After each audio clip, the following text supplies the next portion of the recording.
Okay, hi everybody. This is Zoph. You are watching Simply SCAdian No Title Required, our season 4 ending show, which, as we have developed the show, we have always ended our seasons with a panel. And we have a super exciting panel going on this week. That being said, please remember that this show is about those people who are not peers in the SCA. These are just regular folks.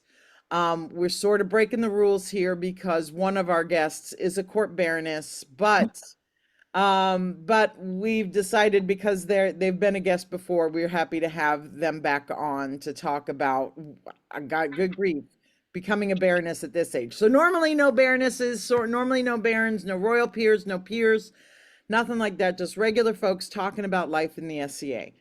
And this is about second generation SCAdians. So we are going to start from the top, and I am going to pull up my thing. Okay, so our first guest, Cayn de Kerbriant. Cayn is a second generation SCAdian who has a love for working in the kitchen and caretaking for younger children. He is from the barony of Bacale in the East Kingdom and enjoys spending his pensix doing small jobs like ice running and selling the Independent. Next, we have Nasira al-Zarqa bint Ivaz. She is a second generation SCAdian who loves the society she has grown up in. She is someone who loves service and helping wherever she can, however she can. She is the coordinator of the Young Adult Mentorship Program, working to increase the opportunities in the SCA for young adults and newcomers, currently based at the Pensic War. Additionally, she enjoys researching and learning about medieval Middle Eastern culture and life, historical dye methods of apparel textiles, and teaching the art of service to newcomers who help them find their niche. And finally, Rikissa Ravattulalainen. Did I get it right? Yeah, Rikissa? you did. Good job. Okay, Rikissa has played SCA for 40 years, her whole life. Over the years, she has played in Caid and Antir, and now Atlantia is her home. She and her family live in Air Falcon in the barony of the Sacred Stone. She finally found her passion in the recreation of the Finnish Iron Age and focuses her time on its bronzy goodness, weaving, clothing, and many, many other skills and rabbit holes our hobby provides. Thank you, the three of you, for being on the show tonight. Of course. So normally the first show the question we ask is, how did you find the SCA? But being second generation SCAdians, the answer from all of you would be from your folks. So the question I'm going to start off by asking, and we'll start with Cayn. Why are you in the SCA? Just because your parents are in it, why have you decided to be a SCAdian? I don't know. I mean, mostly it's for the community. I mean, I've grown up around a lot of these people, so a lot of them I consider kind of like part of my extended family. So it's really just about like being around the people that I know and love and kind of like participating in this kind of like community event, and just like spending time with people that I love. Sorry, I was being a tech girl. So Nasira, how Yeah. about you? Just like Kane said, I have grown up in the SCA, obviously, and I have found a huge family that I am gracious enough to call home. And, I've found a really good support system, most importantly, within this society. And just beyond that, I love it. I love the work I get to do, and it's so rewarding to go to each and every event and just see the people that I love and to get to spend time with them. Rikisa? I think it's the same all around, isn't it? I mean, we're here for the people. So no matter where I've gone, I've been able to find um, people to be with and of like mind and be able to learn new things no matter where I was at, and be accepted. So that could have been like off to college or just moving to a new place and being able to find people that are like you. Um, so I mean, I think that's what we stay for, right? And I call them family. now, friends, family, mushed together. And I mean, I've got people I've known my entire life, and I've never gotten bored. There's always something new to learn. So we have an interesting group of guests here tonight in that one of you is still a teenager, one is in their 20s, and one is a little older than their 20s. Yeah. How has it been? And we'll start with you, Rikissa. What has it been like as you have become your own person in the SCA? What were those moments like for you? Um, so when I was in my 20s and ended up moving back to Cayn, it was really fun to be able to walk up to people and they wouldn't recognize me and I'd be like, hi. And then it would take them a second and they'd be like, oh my gosh, I remember when you were, X age, whatever it might be. So, but being able to find myself, like it took me a really long time to find something that really grabbed me to delve into, like, the big rabbit hole for me. So I think that was about 9 years ago. So surprisingly late. So did that answer it? I don't Yeah. know. I didn't want to stray too far. No, again, no answer is too long here. Awesome. Thank you. Nasira.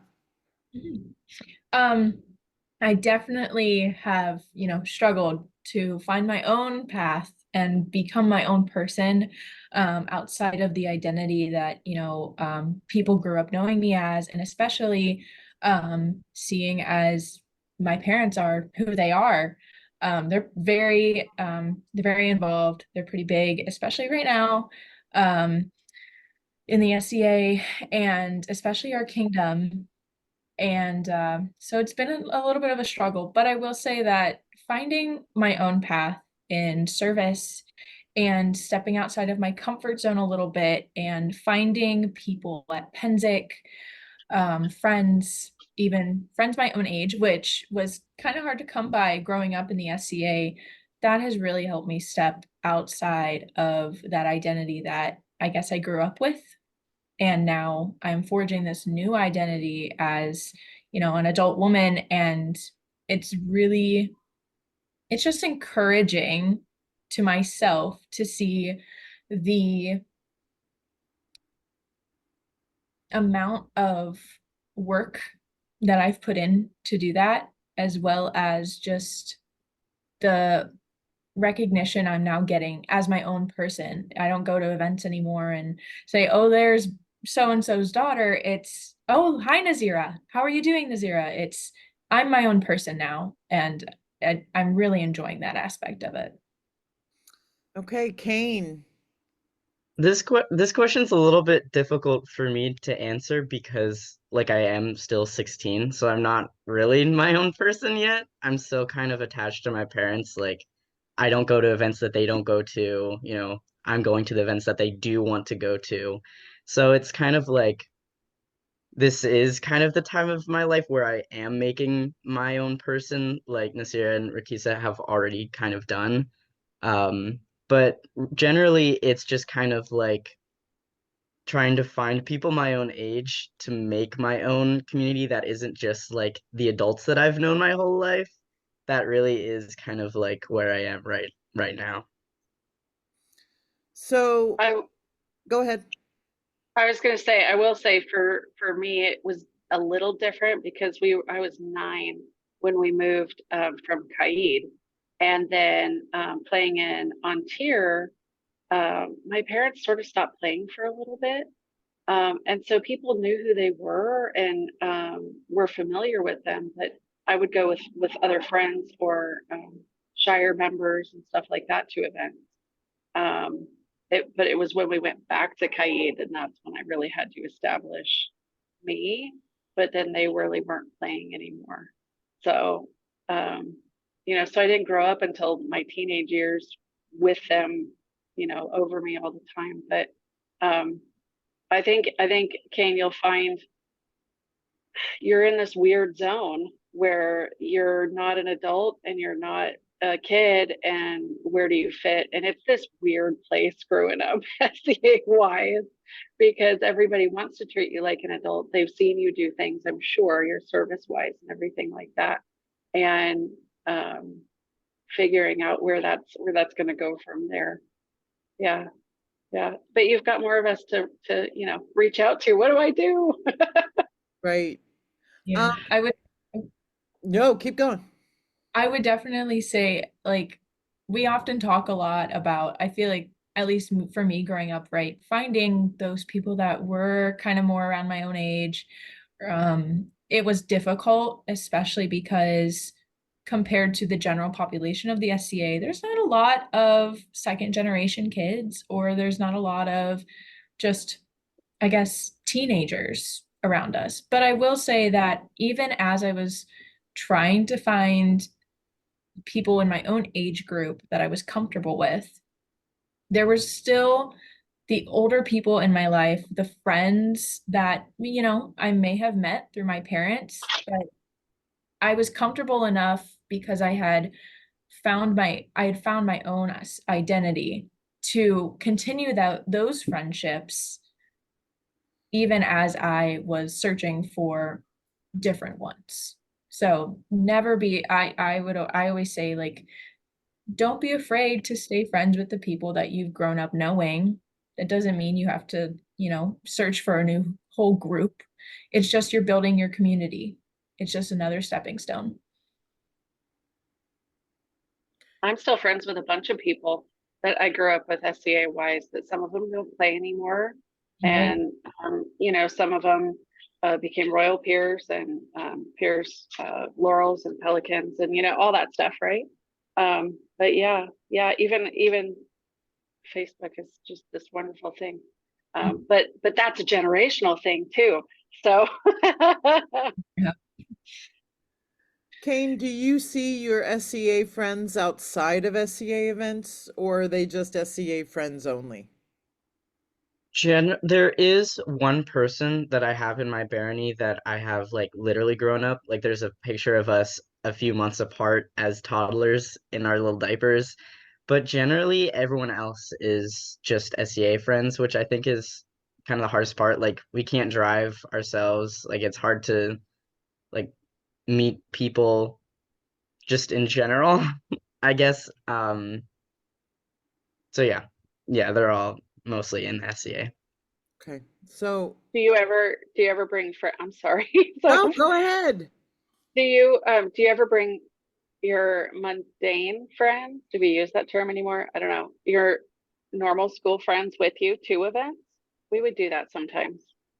Not really. I think this part of like who I am, like this is part of my identity, but it's kind of like not really general knowledge for people that I know outside of the SCA. Oh, see, Yeah. I would wear Yeah. Sorry. No, really. I understand that a lot. I grew up with that feeling, especially in high school.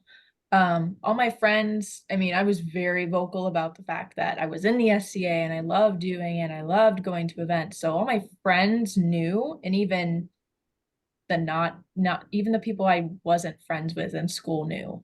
But it was never nobody really seemed interested to like come and join, so like, or just come with us to like events. And it's really hard. The only luck I've ever had in getting somebody from my mundane life to then bridge the gap into SCA life was with romantic partners. That was really it.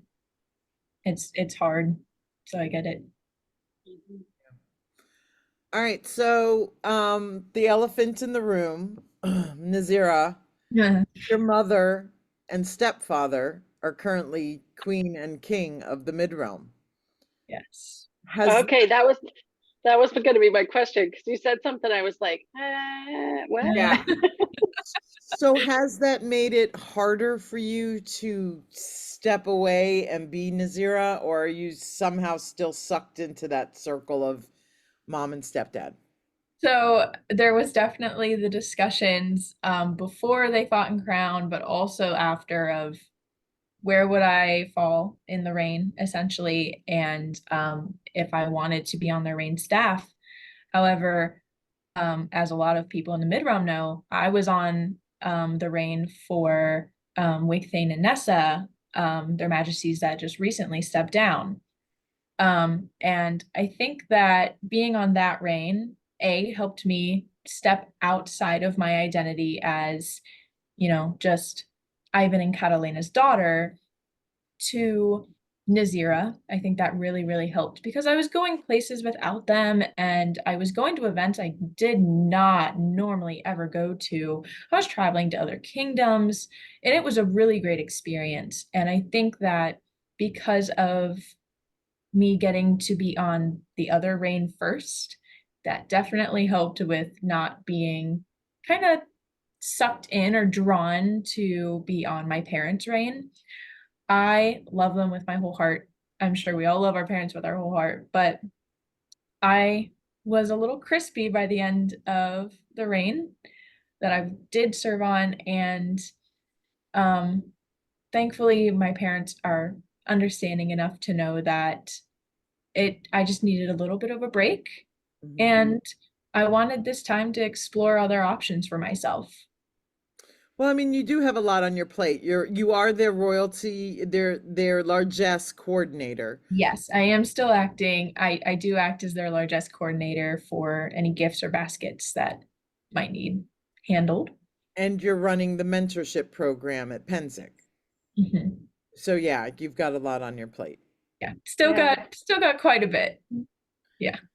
Now, That's cool. Cayn, your mom and dad were landed baron and baroness when you were little. How did that affect you growing? And your mom and dad are both really like mega superstars in the East Kingdom. So how does that affect your experience in the SCA?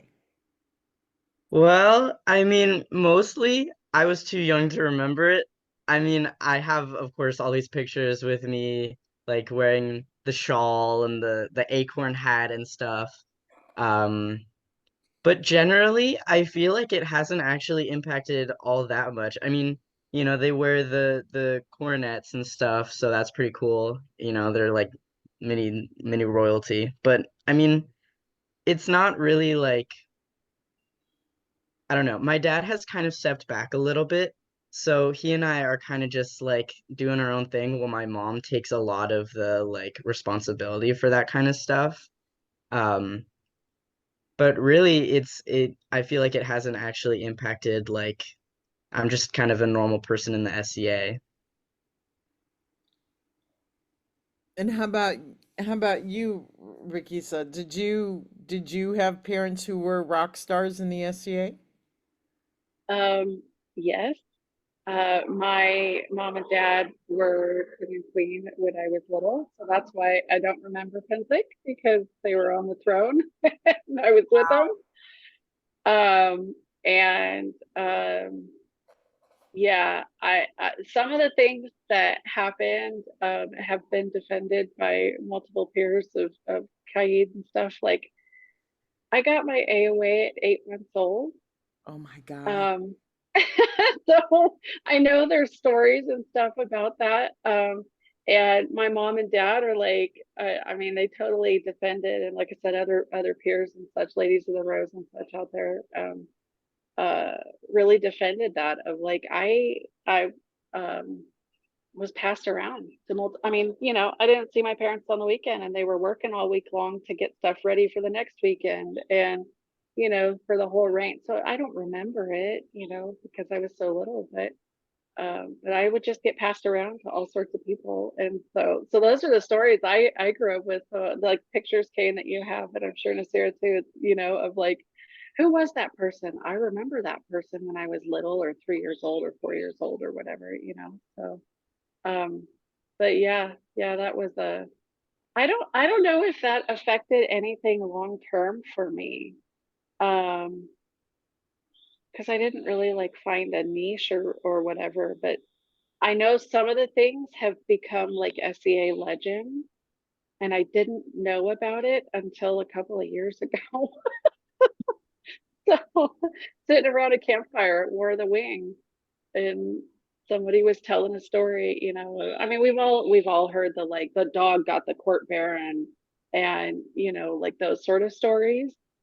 Um, but yeah, things like that. So yeah, that was it. There was a joke at one time of when I moved into a new barony that they only had a landed baroness, and then a new baron and baroness stepped up, and they were like, "Do you feel better now that there's more pointy hats around?" Like, so, so there's been jokes about that. But So, Rikissa, you have some third generation SCAdians that were romping I around before we do. went live. How old are your kids? They are 7 and 9, Wow. and um, so I brought my husband into the SCA. And so we started playing soon. I think Hank was about a year old, somewhere around there. And then Rory, the youngest, his first event, he was 15 days old. So that was a little crazy. I probably shouldn't have done that, but lots of people held him, and that was totally fine. Right. Right. Oh yeah. I mean, I remember Rowan. I mean, Rowan was passed around at every camp. She was Yeah, had multitude of aunties and uncles all over Penzic. exactly. Yeah. So I guess so the question is, and I don't know which one I want to ask first, but let me put it this way. So s- what advice would you give to parents of kids in the SCA? Nazira, let's start with you.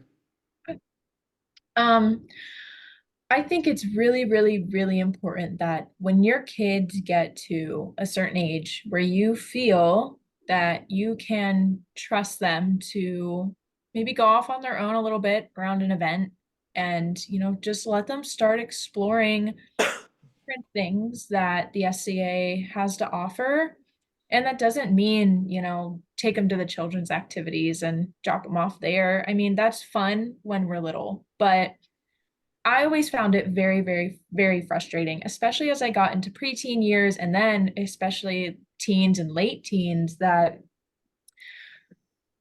when people specifically only view us as children, that's when we're ultimately held That back. I know and love. And Um, that's when we're held back the most. That's when in reality, that's when we should be going out and exploring and finding the things that we really enjoy, maybe finding a path or finding a niche, or maybe not even at all, maybe just going and enjoying your time at an event. But again, it's so important to let your kids explore that part of themselves on their own and really let themselves find that independence in themselves. I will say that that is one thing that my parents really, really, really nailed. Like, they hit the nail on the head with that one, because it allowed me to develop and find the things that I really enjoy doing, and it allowed me to find this community that I have for myself and allow me to become this person that I am today. Okay. yeah, I would agree with that. But like on a slightly separate note, um, developing my persona like independently is a struggle. Both of my parents have wildly different personas. My mom is French and my dad is Arabic in terms of like personas, so it's really difficult.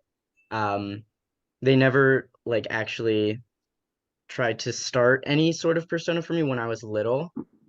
So now that I'm like a teenager, I've been trying to develop it kind of on my own, and that's been a real struggle. So I would just say like I wouldn't create one for them when they're little, but kind of helping your child like figure out kind of what type of person they want to be in the SCA, could help them kind of in the long run. But I don't know. That's just for me personally.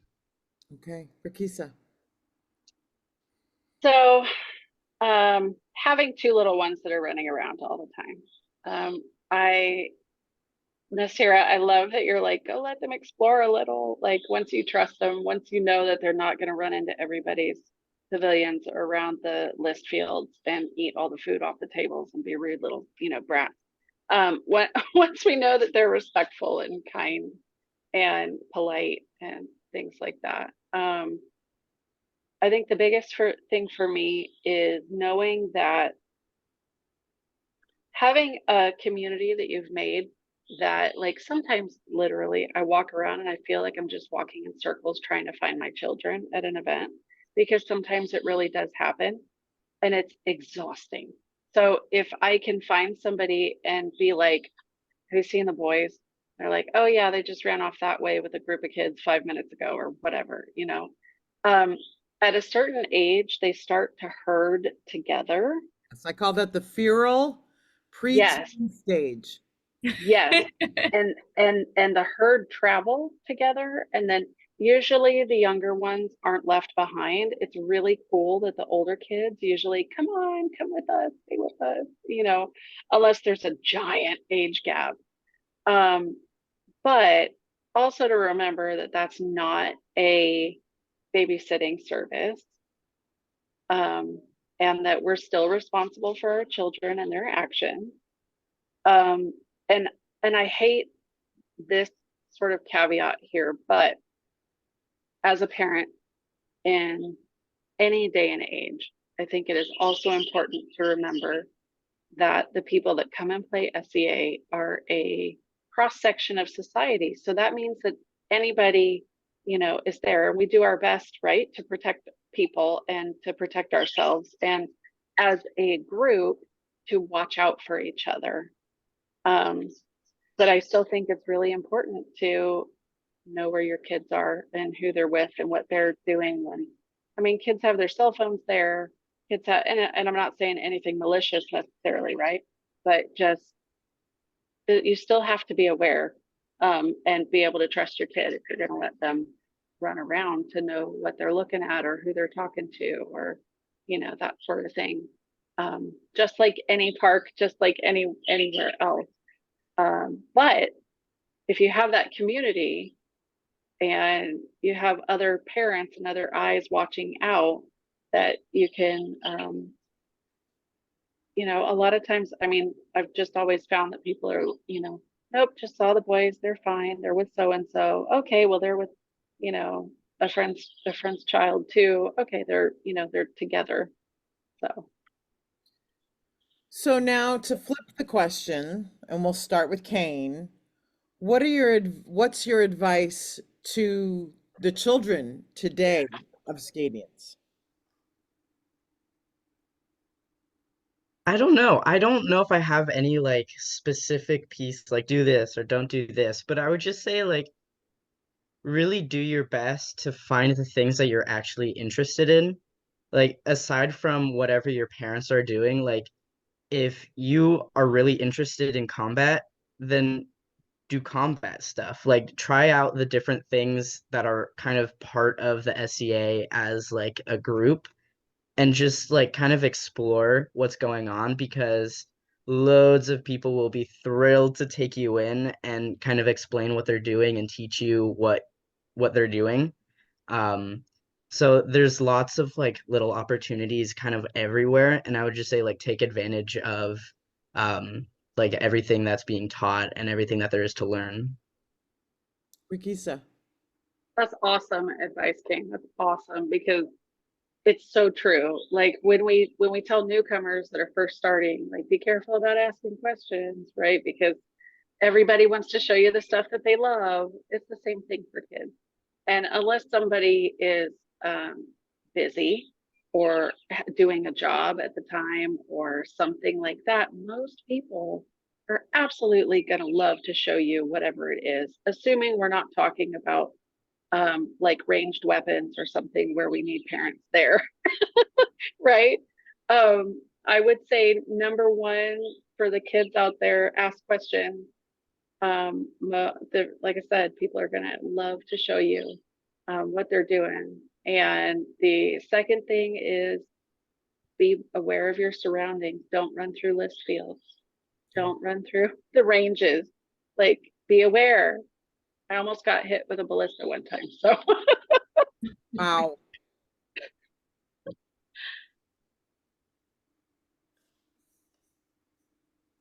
okay. I'm on something, baby. Love you. All right, Nasira.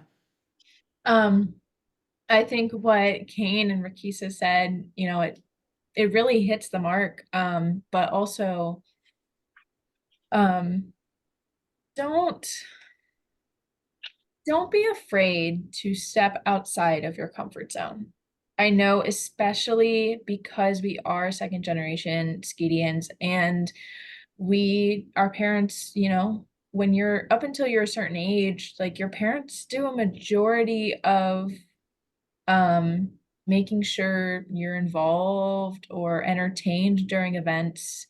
And when you hit that age where you really start to find those things that you love to do on your own, and you really find those interests, and it doesn't have to be a huge, deep interest that you have in your gut, like, oh, I know this is going to be my thing. It does not have to be that. It can be even the smallest amount of interest, because that might lead you to an even bigger interest or maybe other interests. But there's all these different little roads that you can take. So don't be afraid to step outside of your comfort zone. And again, yeah, just like Rikissa said, ask questions, because people will take you under their wing and they will show you all the wonderful things that there is to learn about. And if you can't quite find the thing that you're looking for, maybe that means you should do a little bit of digging on your own, because that is sometimes always where I find the most enjoyment. Yeah, and I also just want to add really quick, like you're not going to like pigeonhole yourself kind of like you can do multiple things at once. Like you don't have to be, oh, I'm just going to be a fighter for the rest of my life, or I'm just going to be working in the kitchen for the rest of my life. Like you can do all of the things that you want to do as long as you're not spreading yourself too thin. But like you can learn about whatever you want. It doesn't have to be just one category. I am sorry. My cat normally ignores this show, but she is all over me tonight.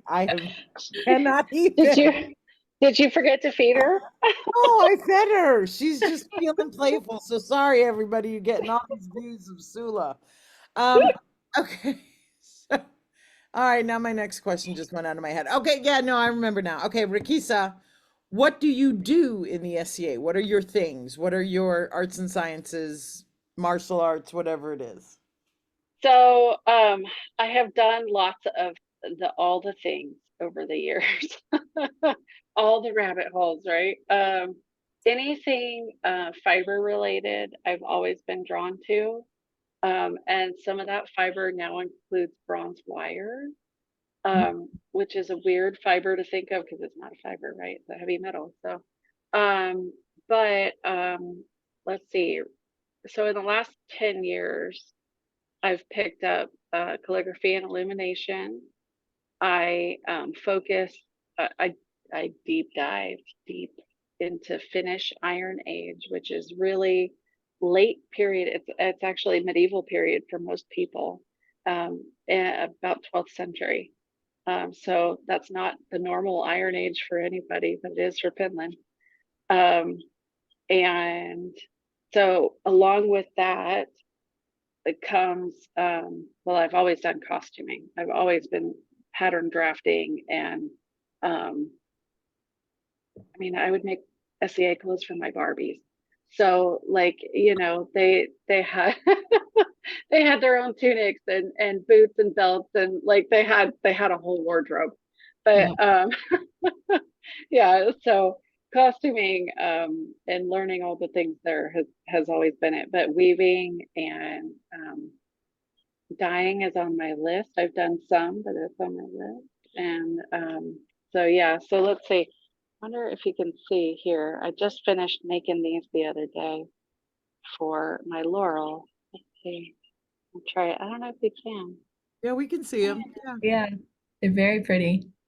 Thanks. Okay, I feel like you're seeing the wrong. Come on, man. There they are. All right, so they're bronze coils that are then threaded on to the whole thing. So when I found Iron Age Finland, everybody was doing Norse and everybody was doing glass beads and everybody was doing, and I was like, I don't want to be everybody. So I don't want to be like everybody. And started researching stuff and went through like Estonian and whatever, and Finland sucked me in. And I'm happy to be there. Oh, did that answer? Yeah. Yeah, Nasira. okay. As I mentioned before, especially my bio, I am very service oriented and have been for the past, I mean, mostly through my teen years, especially the past 2 or 3 years. I found it very hard to find a place for myself where I felt comfortable doing any sort of art or martial arts or anything. It just didn't feel comfortable to me. I'm somebody that I'm a perfectionist, so I like to be good at things right away. And so when it came to things like the arts and sciences, especially, it was very frustrating for me. So service really found the place in its heart, and it will always be there. I mean, I do not foresee myself venturing away from service for quite a long time. It's definitely my home. But recently, I have been exploring arts and sciences a little bit more, and I have started a project on natural dye methods, specifically based in the 15 to 16th century Ottoman Turkey. So, yeah. So I'm looking forward to get to work on that, hopefully a little bit more. And my hope is to present it at the next TOA, but we will see if that happens. Okay, so we got to explain what the TOA is. Right. So, in the mid realm, and I think a couple other kingdoms have started doing this as well, but I went to my first TOA as a part of Reign staff, as a part of as a head retainer, just to work with their previous majesties, with Cayn and Nessa. But the Tournament of Arts is, I'm gonna try and explain this, but I'm not an arts and science You person. want me to explain it? Yes, please. So in the mid realm, we have a tournament of chivalry and a tournament of defense and a tournament of arts. The tournament of chivalry is what we started with, called the TOC. And that is where knights take the field and any other fighter is welcome to come and pick a knight. You don't just get assigned. If you're like, I want to fight Duke Dog, then you can hold out until you get to fight with Duke Dog. And you do bouts with them, and then you can learn stuff from them. And like most fighters, leave the field and take their notepad and write down the notes they got from whichever member of the chivalry they fought. The same thing with the tournament of defense, where the mods all take the field and hold it against the other rapier fighters. So the tournament of the arts is based on that. And what it is it's a situation where there's no competition, but artisans set up their whatever their project is, and we even have performance in cooking. And then we have laurels who are assigned to different times to come and sit with them, whether it's for 30 minutes or an hour. You have your pick as a laurel, which time frame you want, and you sit down with the artisan and go over their display, try their whatever their food is, watch them do a performance and talk with them. But it's a chance for artisans to work one-on-one with various laurels throughout the mid-realm. So that's what a tournament of the arts is, and that's what Nasira is talking about entering. Are you going for the fall one or the spring one? I want to do the fall one, but because there is sewing to be done for Penzik, Yeah. it might get pushed to the spring, because I also recently started a new mundane job, and life's just a little crazy right now, and that's okay. Yeah. So, but yeah, so I've definitely done my fair share of service, and I'm hoping to continue that for as long as I possibly can. But I am definitely enjoying the opportunity to really sit down and do some research and try my hand at something else and something a little artsy. I think the thing I like about the dyeing is that I've always struggled with sewing and embroidery and calligraphy and illumination because they're very fine art skills. And my mom is really, really, really good at that stuff, especially fiber arts. And I've tried my hand at that as well, but it's just very frustrating for me. My thought behind the dyeing is that I can be messy with it. I can make mistakes. And I know I can make mistakes in the other things, but there's just something else about there. I think it's maybe the science behind it. Because as I've done my research, there's been a fair share of science, and I'm really enjoying that. So Starring Sula. My goodness, this cat tonight. Okay, so Cayn, Yes. what's the thing you do in the SCA? So kind of like Nasira, generally it's just like helping wherever I can. I mean, I haven't quite found like a thing or anything like that. I've tried a lot of different stuff. I typically do end up kind of in more in the arts realm. That is where I tend to kind of I feel drawn to. Um, but at events, typically I like helping in the kitchen. I like, people can hand me a tray of strawberries and be like, cut these up, and I'll just go and cut up the strawberries. And I feel like that is kind of my zone, like just helping with the tiniest things that can actually make a big difference. So yeah, that's actually I got my AOA for helping at Yule and for planning the day board and stuff like that. So that kind of is like, Well where I am. done. And we should say that Yule is a big event that's held in the barony of Bacale at the beginning of December. And Bacale is, for those who don't know, Philadelphia, Pennsylvania. Okay. Yep. Okay.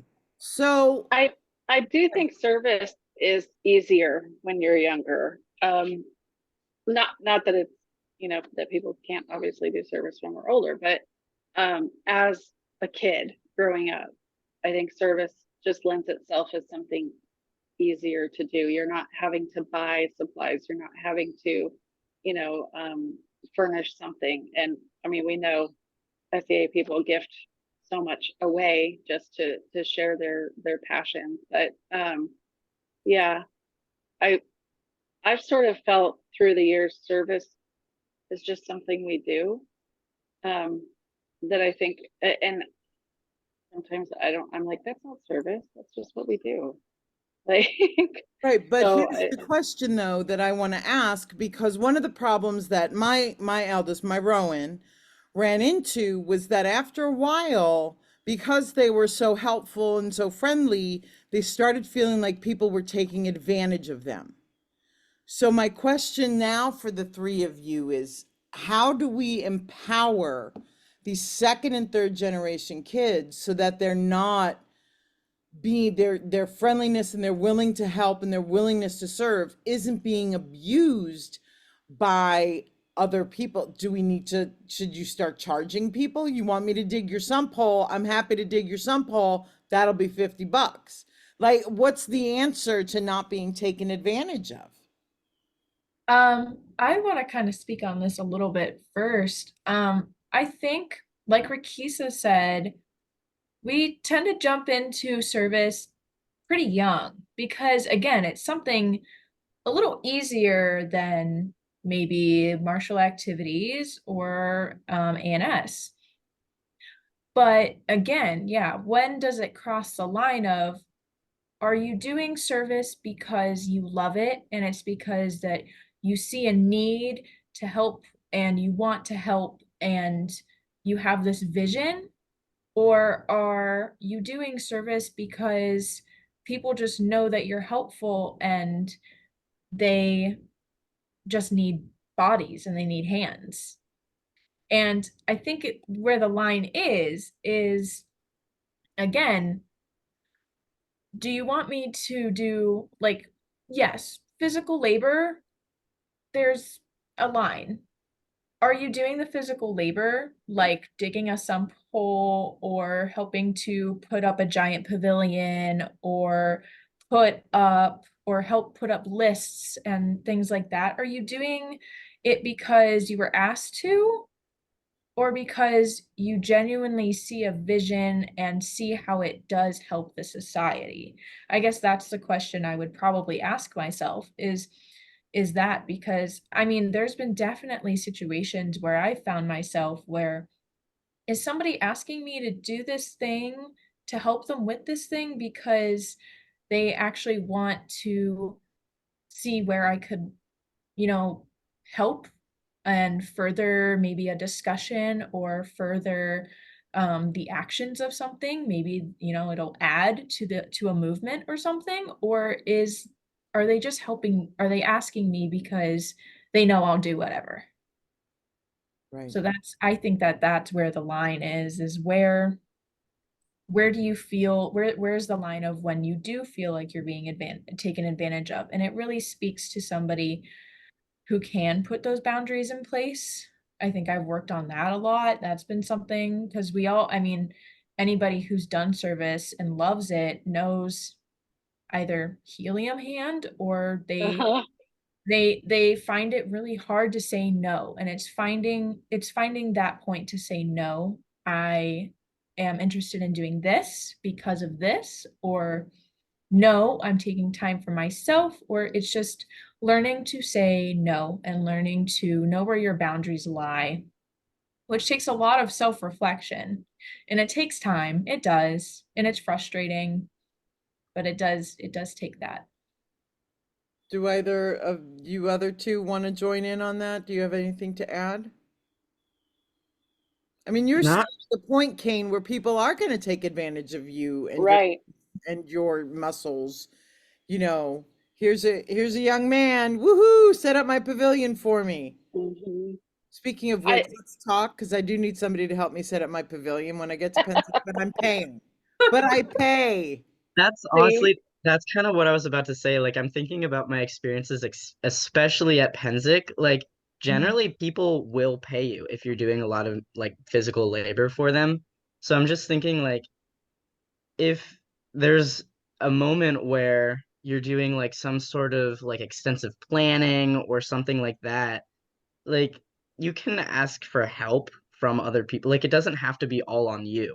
Like, you don't have to always be doing everything by yourself, unless you like want to for some reason. But generally, it's just like more often than not, people will appreciate the things that you're doing if they ask you to like help with something. Um, so I don't know, just like I wouldn't say look for specific jobs or look for specific people that want help, but find places where people will appreciate the things that you're doing. Yeah. Rikissa, do you have anything to add? So my earpiece has fallen out. I tend to tell my kids, look for ways that you can help and people aren't asking. Um, to, a lady or anybody carrying a basket or overloaded, see if you can go help carry that chair, or see if you can go help. So it's the times when people don't ask, um, that I feel like that's when they, won't be taken advantage of. And mine are growing up now, so they're at the point where they haven't been able to do the service yet. So now it's my job to teach them to, what to do. And I think if you're going to break a sweat doing something, um, then it might be a good idea to teach them, let me ask my mom and dad if that's okay for me to help with that. And then we can help, guide our kids to do that. But looking for the opportunities that aren't asked for, like working in the kitchen, like maybe serving, or um, uh, oh gosh, the word just totally went right out. Being a page, running a message or something like that. But if we're talking physical labor, breaking a sweat, digging a hole or something, I like the pay for it idea. I mean, don't the kids do that when they're hauling around ice at Penzic? Cayn? That's Right. what one of the things that Cayn does at Penzic is ice hauler. Right. Yeah. So that's a big thing.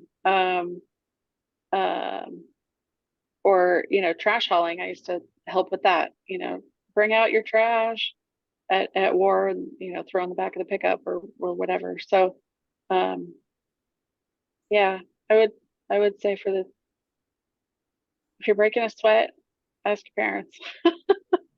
Okay, so we have 9 minutes left. Last question, and we're gonna go in a circle. Cayn, Nasira, Rikissa. Sorry, Rikissa. I know, it's so weird. What can the SCA do better? Hmm. I don't know. I feel like that's a difficult question because there are areas that can be improved like everywhere, to different extents. But I think honestly, just like I would say overall kind of inclusion, like keeping people in the loop with communication, including people in events, like encouraging people to come out to events they wouldn't necessarily come out to, um, all that kind of stuff, like making sure that day boards are available to everyone with like food allergies and stuff like that, like just including everyone to any kind of area, I think would be the best way to like improve. Okay, Nazira. Ooh, okay. Last time when you asked me this question, I talked a lot about recruitment and retention, especially of our young newcomers or even the retention of our second generation kids. And I still think that's a really big place where we sometimes miss, like, we miss on it. I remember going to an event in the Mid Realm over the winter, and it was on a college campus. And I mean, we had a ton of newcomers show up at this event because we just had random college kids walking in to the hall where we were holding the event, and it was like, oh my God, this is so cool. What's going on? What do we do? What are you guys doing here? And they were just they were amazed.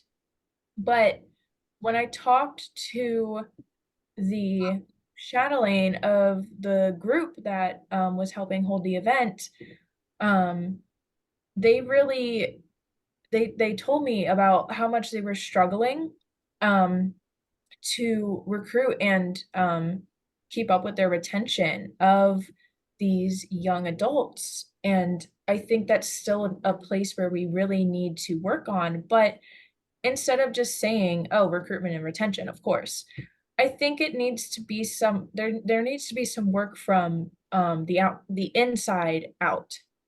Um, Definitely with issues of people don't have enough manpower, groups don't have enough manpower to reach out to these people to get their information, to continuously see if they're interested in coming to group meetings or other events that might be coming up. And so I think the thing we could work on a little bit more is definitely the involvement of our own people and our own groups. Because while we do see a lot of involvement in the groups with like martial activities and ANS, I think there is something a little bit lacking when it comes to um, the recruitment and retention work that the chatelaines do. I think they need a little bit more help with that. I think it would really benefit the local groups. Okay, Rikissa. So, something you said made me go, oh, cringy. The following up with people thing, getting their contact information, and like that smacks of direct sales. Like, bleh, people don't want that. People are over that. Like, Right. they're over MLMs and whatever. Anyway, so I think if somebody is really interested, they're the ones that are going to follow up with us. And part of that is getting the information available. And I think a lot of people like I said earlier, this is a generational thing. A lot of information goes out on Facebook, and that is not where people are looking that are not already involved. Right. And even those that are involved, our younger generations aren't there they don't want to be there anymore. So we need to be updating things on websites that are publicly available. We need to be not assuming that everybody knows just because it's the same as it has been for the last 5 years. That's not enough information for anybody that's moving in from out of kingdom, from anybody that's beginning new. It's not enough. We have to do it as if it was somebody brand new all the time. And I know COVID changed so much of how we do this game and how we play.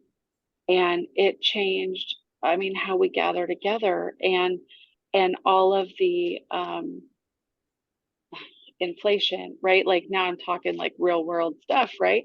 But that impacts all of our membership. That impacts our younger people coming in. As second gen, I'm on the older side of that, and that's fine. But then you've got like Nasira, your age group, who's in the workforce. How much money it costs and how much things are costing now, not just travel time, but also cost of the event itself. And inflation caused, some of that, and COVID caused some of that, and whatever, we could blame it on multitude of things. But I think overall, having clear, this is how you need to play to get started, like basic, like garb optional, clearly stated out, or an attempt. Like we have to make that out there, and smaller local events. Because I don't know about you guys, but in Atlantia, and I know in Ontario there was lots of travel, and the time to travel out of big cities to get to events and take my kids out of school, or things like that, it's just not there. And like I remember going to wars and bringing my homework with me, and I would have to sit down at an event and do my homework before I could go off and play.